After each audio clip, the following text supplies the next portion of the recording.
Saludos, ¿qué tal? Bienvenidos. Aquí abrimos de nuevo la lengua desatada. Vamos a hablar, como siempre, de lengua desde muy diversos puntos de vista y hoy queremos dar un buen salto. Vamos a hablar de la lengua española en México, vamos a hablar de influencias entre lenguas indígenas y el español y también de qué papel juega la lengua a veces desde el punto de vista del dominio. Eso y otras muchas cosas y curiosidades sobre lo que nos une y nos separa a mexicanos y españoles. Qué mejor que tener con nosotros a un casi salmantino y mexicano también, es nuestro querido compañero Alfonso Figueroa Colín. Alfonso, ¿qué tal? Muy buenas, bienvenido. Hola Ana, muchas gracias por la invitación y ya sabes, un placer siempre estar aquí contigo. Bueno, y además ahora nos vemos en persona. Eso, tenemos que evitar aquello de nuestras conversaciones a través del ordenador y ahora nos encontramos ya físicamente, lo cual es un gusto, y ya veo de cerca tus camisetas, sí, el hombre de ya las sabes camisetas. Que soy el hombre de las camisetas y no puede faltar. No solo soy perfecto, también soy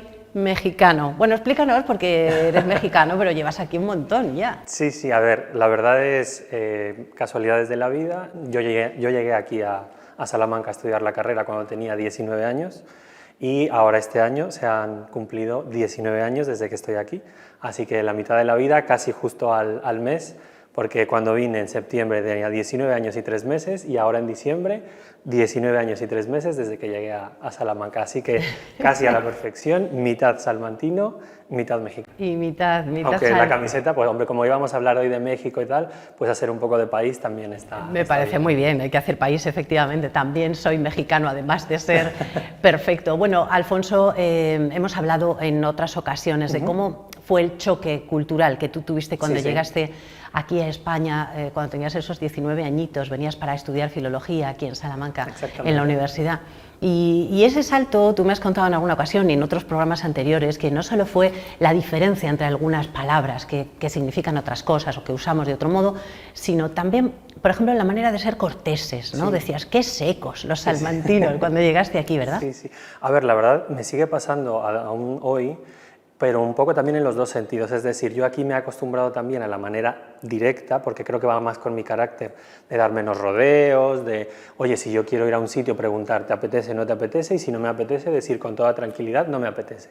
Eso también lo he interiorizado y cuando vuelvo a México me cuesta un poco volver a esos rodeos eternos y a esa atenuar, como contaba Julio Borrego, que siempre que hay interacciones en las que tú vas a preguntar o vas a decir que no, es muy importante atenuar de todas las formas, pues en eso los mexicanos somos expertos. Pero sí es verdad que hay cosas que cuando estoy aquí yo creo que ya tengo muy interiorizadas y hecho en falta, como en los restaurantes, pues no es tanto por servilismo, sino por esa cercanía de que llegas, te sientas atendido, enseguida te preguntan qué desea, cómo lo puedo ayudar, constantemente te están preguntando y revisando, y aquí es, si te apetece algo, vienes, me lo pides, yo llego. Y ya está, ¿no? Y como mucho un par de veces, oye, ¿todo bien? ¿Alguna cosa? Y ya está. Claro, como me contabas al principio cuando llegaste aquí y te dijeron, bueno, ¿qué? ¿Vas a pedirte algo, macho? Pues claro, esto en México, o sea, eso me violentó no sois tan directos, ¿no? No, para nada. Bueno, hemos hablado de eso, de la cortesía en otro programa anterior, precisamente con Julio Borrego, que tú ahora lo mencionabas, y salía a colación esto que tú nos decías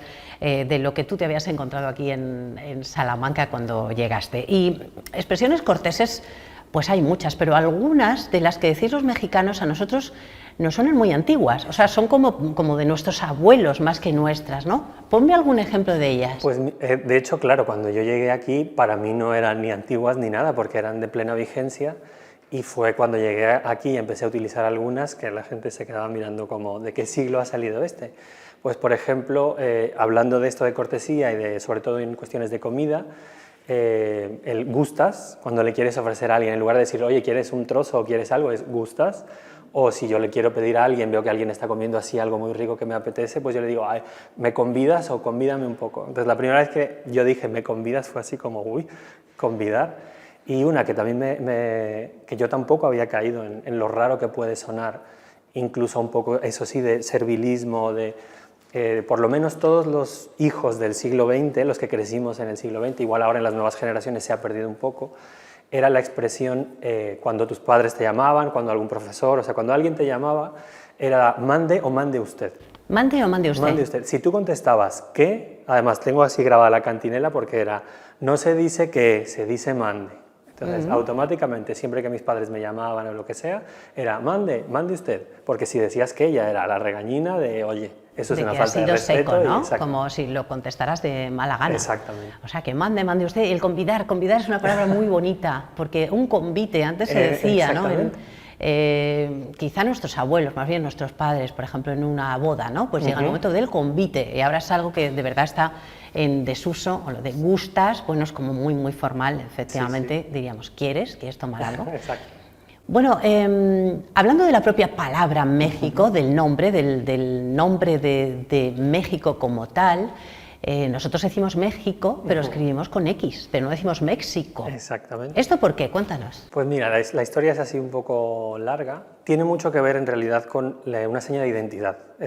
Fue una cuestión, yo creo que, así como ahora estamos viviendo varias, que lo he visto mucho en los medios, tormentas perfectas, pues en este caso, en la forma de escribir México, también fue. Volvemos hasta el siglo XII, cuando Alfonso el Sabio estableció lo que se conoce también como una reforma ortográfica, la ortografía alfonsí, en el que trató de poner un poco de orden en la lengua castellana, de la equivalencia entre los sonidos y las grafías. Entonces, esa ortografía o esas normas, la norma alfonsí, siguió desde el siglo XII hasta probablemente el siglo XVI, XVII. Entonces, cuando llegaron los primeros conquistadores a México y empezaron a escuchar esas palabras, lo primero que trataban de hacer era transcribir las palabras del náhuatl, del maya, al castellano. Y el náhuatl, sobre todo, tiene un sonido que es el sh, que es el sonido, técnicamente hablando, a ver si me acuerdo, palatal, fricativo, sordo. Entonces, ese sh se escribía, según la norma alfonsí, con una X, para diferenciarlo pues, de la S, de la Z, de otros diferentes sonidos. Entonces, México en realidad viene de México, o la pronunciación es México, de los mexicas, y pues cuando lo escucharon los conquistadores llegaron y dijeron, oye, pues México, pues como dice Alfonso el Sabio... Este sh no es difícil de decir para ellos, claro, era en ese momento. Entonces, en ese momento la forma de ajustarse a la lengua castellana era con esa X.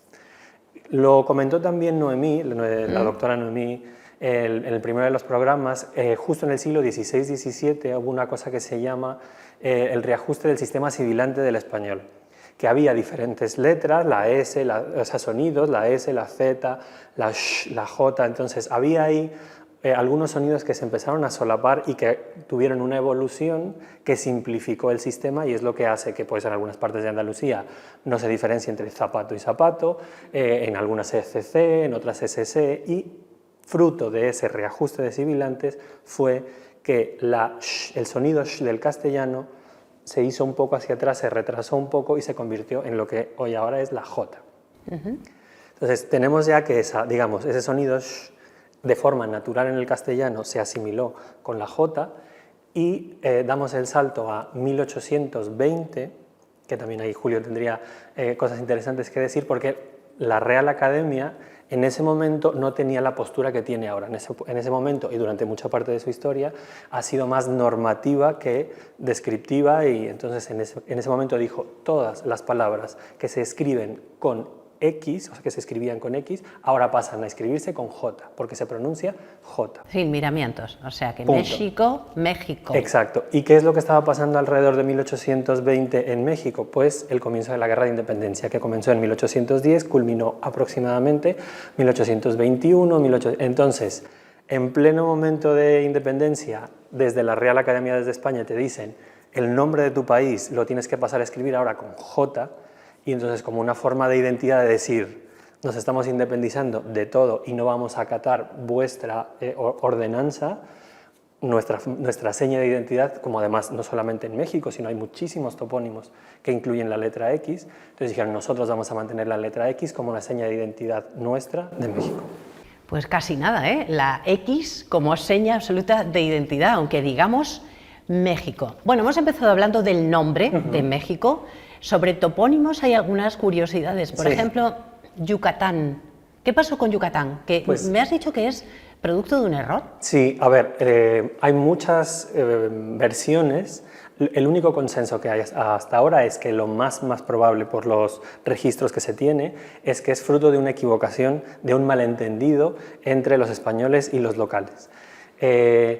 Yucatán una de las versiones. Hay dos versiones principales que, digamos, resumen lo que ocurrió. En Yucatán, a diferencia de en otras zonas de México, se hablaba en ese momento predominantemente maya. Entonces, cuando los españoles llegaron, una de las versiones es que preguntaban, oye, ¿esta zona cómo se llama? ¿O este lugar cómo se llama? Los mayas respondieron algo así como Manaticatán, Manachicatán. Y entonces, claro, eso para un español era lo que yo he podido entender, pues un Manachicatán. Yo he entendido algo como Mayucatán, pues entonces Yucatán. Y es una forma de transliterar lo que los españoles estaban entendiendo. La versión que más tiene refuerzo por registro es que Bartolomé Colón, el hermano de Cristóbal Colón, que también estaban ahí todos metidos en el reparto de la gestión de lo que en ese entonces era la Nueva España, estaba en una embarcación desde la costa de Yucatán, como divisando los territorios y desde dónde hasta dónde llegaban, y a los guías con los que llevaba les preguntó cómo se llama, y entonces le contestaron Yucatal Mayab, que significa la tierra, la tierra donde se habla maya. Entonces Bartolomé Colón puso Yucatán Mayán sin saber qué significaba otra cosa, y entonces se quedó el nombre de Yucatán. Yucatán. Cuando en realidad lo que le estaban diciendo es, pues, de aquí a aquí se habla. Bueno, a veces los errores dan frutos bonitos, ¿no? Sí, Como sí. esa palabra, ese topónimo, Exactamente. Yucatán. A la llegada de los conquistadores allí había muchas lenguas, tú llevas mencionando Sí, algunas sí. en nuestra conversación de hoy. El náhuatl, Sí. el maya. Buscando información para esta charla contigo, me he encontrado con el triqui y el triqui bajo, que me ha resultado curioso el nombre. ¿Hay tantas como 68 lenguas ahora mismo consideradas lenguas indígenas? Sí, según los últimos censos y los últimos cálculos, entre 64 y 68 lenguas reconocidas, no necesariamente digamos desde el Estado, sino también por personas que se autodenominan o se identifican con determinadas lenguas indígenas. Y hay cerca de eso, entre 64 y 68, pero dentro de esas más de 60 lenguas hay cerca de 360, 370 variedades. Entonces, 360 o 70. Y de hecho es un poco triste, pero estamos hablando ahora de 68, que pueden parecer muchas. De hecho hay 7 millones de hablantes de lenguas indígenas, pero se calcula, no hay un cálculo exacto, pero una estimación, que podían ser más de 400, pues eso, alrededor de 1492 con la llegada de los españoles, y en todo el continente americano pues más de 1400. Bueno, realmente cuando se conquista América, cuando se conquista México, pues no vamos a hablar ahora de todas las atrocidades que se cometieron ni de lo que fue la conquista desde ese punto, pero sí de la lengua de dominio, ¿no? Sí. Del español, de cómo se impuso el español, y es cierto que ahí quedaron arrinconadas muchas lenguas indígenas, pero desde entonces hasta ahora han pasado muchas cosas. Sí. En algún momento, y una vez llegada la independencia, ¿realmente se valoran las lenguas indígenas? ¿Se trabaja por recuperarlas? Sí, aquí yo quería hacer un pequeño como paréntesis, porque creo que hay cierto desconocimiento, me incluyo a mí y por parte de los mexicanos, porque creo que también hay un interés desde el famoso acto del presidente Andrés Manuel López Obrador, que ya lo ha hecho un par de veces, de decirle a España que pida perdón por lo que ha ocurrido y por lo que ocurrió y por la conquista. Entonces, por supuesto, en ningún caso se va a hacer apología de las atrocidades que se cometieron, porque lo que se hizo eso es obvio, claro. Pero también, como decía Julio Borrego, creo que es muy importante ver las cosas desde su contexto, y el revisionismo hay que tenerlo con mucho cuidado. Hay una cosa que no se tiene muy en cuenta, Concepción Compani, que es académica miembro de la Academia Mexicana de la Lengua, ha hecho muchas investigaciones al respecto. También Yasnaya Aguilar, que es lingüista, pero además es del pueblo mije. Se ha demostrado que en la época mientras estuvo reinando España, es decir, desde 1520 hasta 1820, cerca del 70% de la población de México hablaba una lengua indígena. Es decir, en 300 años de conquista se mantuvo el dominio de la lengua indígena, en concreto el náhuatl, como una lengua franca.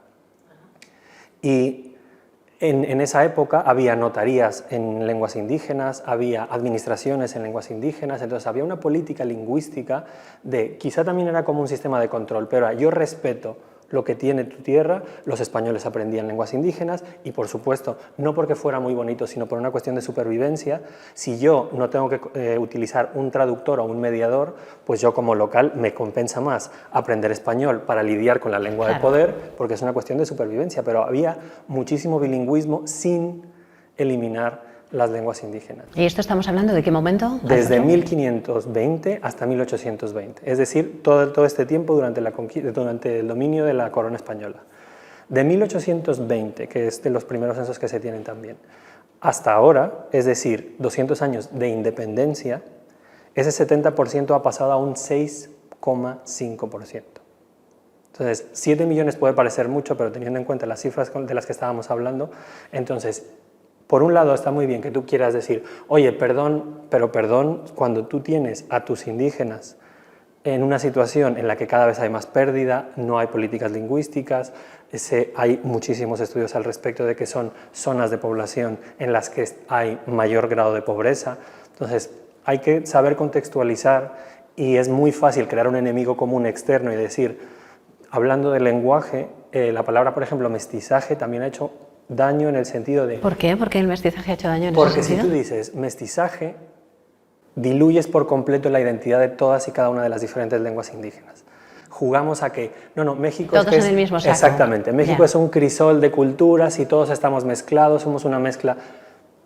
Sí somos una mezcla. Uno, no nos hagas avergonzarnos de esa mezcla y crear un enemigo que en realidad no existe, que hizo atrocidades en el pasado, pero tampoco se puede, es como decir ahora, es que antes no reciclaban, es que no puedes ser tan anacrónico de pensar que en ese momento se podía haber actuado, no, es que tendrían que haber sido súper civilizados y venir con tratados de comercio. Te entiendo perfectamente que ahora se podría trabajar por recuperar esa diversidad tremenda que tiene México.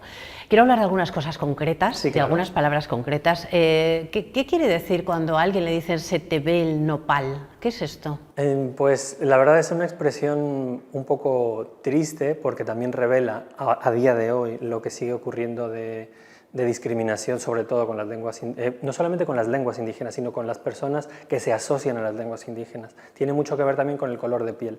Entonces, si a ti tienes mucha apariencia indígena o haces actitudes que parecen que vienes de un pueblo pequeño o de provincias, automáticamente se dice, se te ve el nopal. El nopal es las chumberas, que decís aquí, el higo chumbo, que forma parte de la tradición de México, está en nuestra bandera, nosotros la llamamos nopal. Entonces es como se te asoma el indigenismo, digamos, se te asoma el indio y pues se utiliza de forma despectiva, se te ve el nopal. O también se te ve el penacho, pues el penacho de los tocados de los indios, se te ve el penacho. Estamos hablando de indígenas y hablando de indios. ¿Indios suena despectivo, indígena no? Pues ahora es verdad que nunca va a llover a gusto de todos, pero incluso ahora también hay movimientos desde los propios nativos que rechazan un poco incluso la palabra indígena. Desde luego indio es despectivo y además se utiliza pues, en expresiones también como indio patarrajada, pues este tipo de cosas como se te ve el nopal, o sea, para discriminar. O naco, que tiene su origen, ahora significa más bien hortera. ¿Naco? Naco, pero tiene su origen en... no es cierto, o sea, quiero decir, no hay certeza del origen, pero la teoría más aceptada es que viene de Totonaco, que es uno de los pueblos indígenas, y entonces al principio se utilizaba para designar a alguien, pues eso, como nopal, que era, y ahora sigue teniendo una carga despectiva, que significa alguien que es muy hortera, que es muy cutre, Entonces, este tipo de palabras y de lenguaje discrimina, y los indígenas dicen, es que claro, tú también piensas, 68 lenguas, si tú dices indígenas, es como si fuéramos uno solo. Entonces, en lugar de hablar del pueblo náhuatl, del pueblo totonaca, del pueblo tarahumara, del pueblo... entonces, pues ahora mismo indígena es la palabra políticamente correcta, pero también ya están empezando a surgir movimientos en contra de que se unifique todas las lenguas nativas con una sola Todos palabra. en el mismo, todos en el mismo grupo. saco. Oye, Alfonso, aquí cuando hablamos de mexicanos siempre nos sale la palabra cuate. Sí. ¿Qué es cuate y de dónde viene? Explícanos un poco. Pues también tiene una historia bonita. El cuate, como muchas de las palabras que ya hablamos en su momento en otro programa, pues chocolate, tomate, que terminan en T, vienen del náhuatl, en este caso de coatl. Coatl significa dos cosas. Uno, serpiente, como Quetzalcóatl, el dios de la serpiente emplumada, pero también significa gemelo. Entonces, en México, cuate se utiliza para decir cuando es un mellizo. Cuando no son gemelos, digamos, univitelinos, pues se utiliza la palabra cuate para referirte a alguien que es tu mellizo.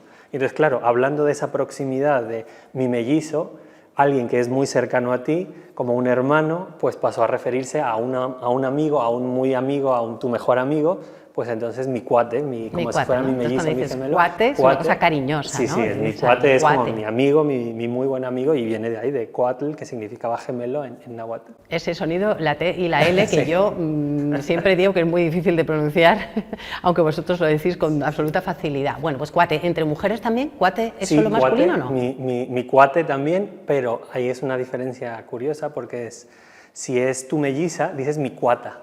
Mi cuata. O sea, yo a mis compañeras ahora les diría cuatas. Vámonos, no, si es de amigo, cuate, es mi cuate, aunque sea mujer. Ah, muy bien. Pero si es mi melliza, es mi cuata. Mi cuata, y si no, cuate. O sea, mis compañeras sean mis cuates, cuates. ¿no? Le diría, vámonos, cuates. Vale, vale. Tomamos nota por si alguna vez lo tenemos que utilizar.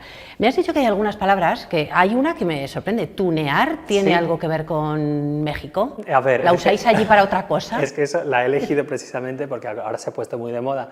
Tunear el coche, claro, tunear un como objeto, arreglar, ¿no? como decorar. Y tiene un significado completamente diferente. En México, precisamente, los higos chumbos, que aquí le llamáis, nosotros le decimos tunas. ¿Cómo? Tuna. Tuna. Como la tuna de aquí del grupo musical, pues Vale. tuna. Y tunear sencillamente es ir a cosechar, como a varear olivos, pues lo mismo. Tunear es ir a coger tunas buscar higos chumbos. A recoger higos chumbos. Bueno, no quiero que se me acabe el tiempo para que después hablemos de un librito y hablemos de una palabra, pero quiero preguntarte por algunas más, porque claro. me he apuntado una que me has dicho, te tengo que contar que es garigolear. Garigolear. Garigolear. Es bonita, ¿eh? Suena, es muy sonora. ¿A qué te suena? Sí. Garigolear a mí, a ver, déjame que piense, como aquí estamos garigoleando, tomando algo. No. Además, así como has dicho, es muy bonita, suena así como muy rebuscada, pues además, que yo tenga entendido y por lo que he podido investigar, única y exclusivamente se garigolea en México, o sea, el uso de la palabra. Garigolear, a ver. Si rebuscas un poco, ¿no te suena como a gárgola?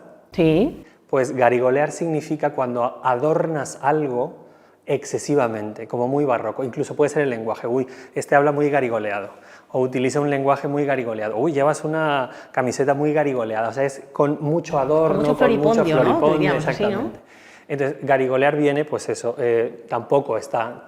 Una de las características del español de México, sobre todo, es mucha creatividad, jugar con el lenguaje, y muchas de estas palabras y muestras son de la oralidad. Entonces, no a todas hay registros precisos del origen, pero parece ser que viene del francés, de gargolé, de gárgola, que como pues en las gárgolas, desde la época de la colonia y después, pues tenía mucho adorno barroco y todo eso, entonces al estar muy adornado, está muy gargoleado.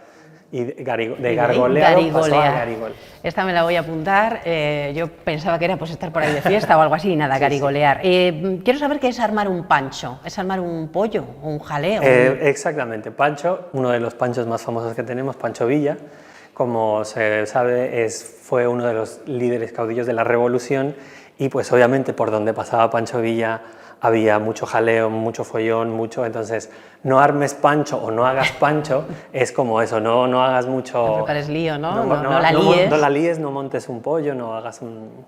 ¿Y hacerla de tos? Además, eso, me gusta mucho la expresión, es muy parecida a armar un pancho, a hacerla de tos, porque pues obviamente cuando tú toses, sobre todo, esto creo que viene más de la época de los comienzos del cine, pues cuando estás en el cine, cuando estás en el teatro, si empiezas a toser, pues también llamas la atención, armas un escándalo, entonces no la hagas de tos, es decir, no hagas mucho escándalo, no no levantes tampoco mucho polvo, es como déjalo estar, vamos a dejarlo tranquilo, no le hagas de tos. No le hagas de tos. O sea, si tú, por ejemplo, estuvieras contando que alguien montó mucho jaleo, dirías, uff, hizo de tos ayer, ¿no? Montó un lío. Montó un lío, sí, lo hizo de tos. Qué bonitas expresiones de la lengua mexicana, esa lengua de la que hemos dicho que está llena de influencias por todas partes. Y bueno, estas palabras nos las apuntamos como mexicanismos, como palabras de esta variante. Antes de que terminemos, Alfonso, como hacemos habitualmente en el programa, aunque en alguna otra ocasión te vamos a invitar a que vuelvas para que hablemos más sobre tu país, sobre tu medio país, México, medio y medio, ya hemos dicho al principio, mitad mexicano, mitad español, pero no creo que te vayas sin que nos traigas, como siempre, como todos los invitados, un libro recomendado. Así que si les parece, vamos a ver cuál es el libro abierto de hoy, de Alfonso Figueroa.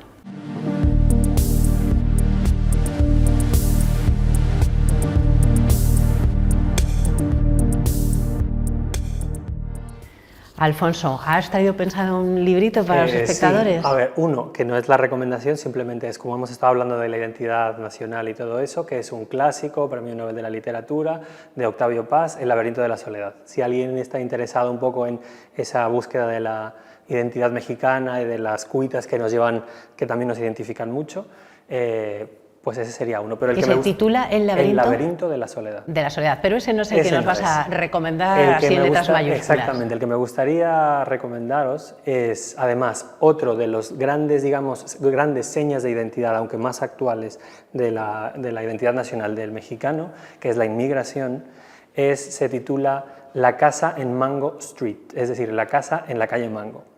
Es sobre la inmigración, es una autora chicana, que es Sandra Cisneros, que ella, el libro trata sobre la historia de cómo crece una niña, que es medio autobiográfico, hija de inmigrantes mexicanos, es decir, mexicana de segunda generación, en Estados Unidos, en los suburbios de Chicago, y entonces habla mucho pues, de esa identidad, de los problemas y las complicaciones de tener el estigma de querer mantener tus raíces mexicanas, pero al mismo tiempo crecer en un país en el que no siempre ve bien que hables otra lengua que no sea la suya. Entonces me parece, la verdad, un libro muy interesante, que además pues eso, es otra de las grandes señas de identidad de nuestro México de ahora, que es la inmigración a Estados Unidos, que además ha provocado eso, pues una cultura muy rica de los chicanos, del Spanglish, de la inmigración.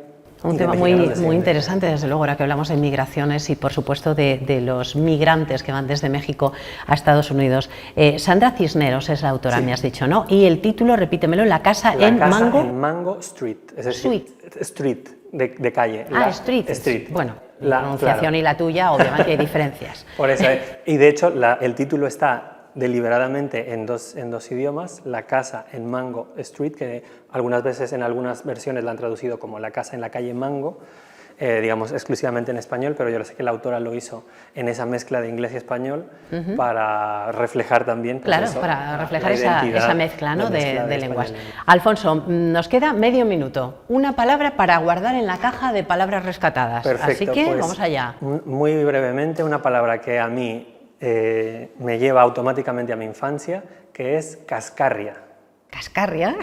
Que las cascarrias... ¿Qué es cascarria en mexicano? La cascarria en mexicano, bueno, por lo menos en mi casa, que yo he mirado, es el barro, el lodo, la suciedad que se te pega en lo bajo de los pantalones, en el bajo de la falda, pero yo eso lo descubrí mucho después, porque cuando yo era pequeño, mi abuela, mi madre, cuando nos estaba duchando, que además en México se dice tallar, no frotar. Entonces, tállate las cascarrias, que es justo la zona detrás de los talones, entonces no se te olvide tallarte las cascarrias.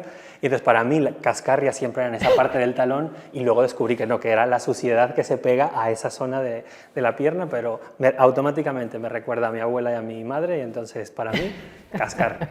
Gracias por traernos la palabra, Alfonso. Nunca pensé que esta palabra iba a estar con otras tan profundas como las que forman parte de esta caja, que como ven tiene de todo, entre otras cosas unos evangelios que nos trajo el otro día Paco Blanco. Muchísimas gracias por estar aquí, Alfonso. Ha sido un placer hablar de México contigo, de un país al que queremos tanto. Muchas gracias. Gracias a ti, Ana, un placer. Y aquí cerramos esta edición de La Lengua Desatada. Hasta la próxima semana. Adiós.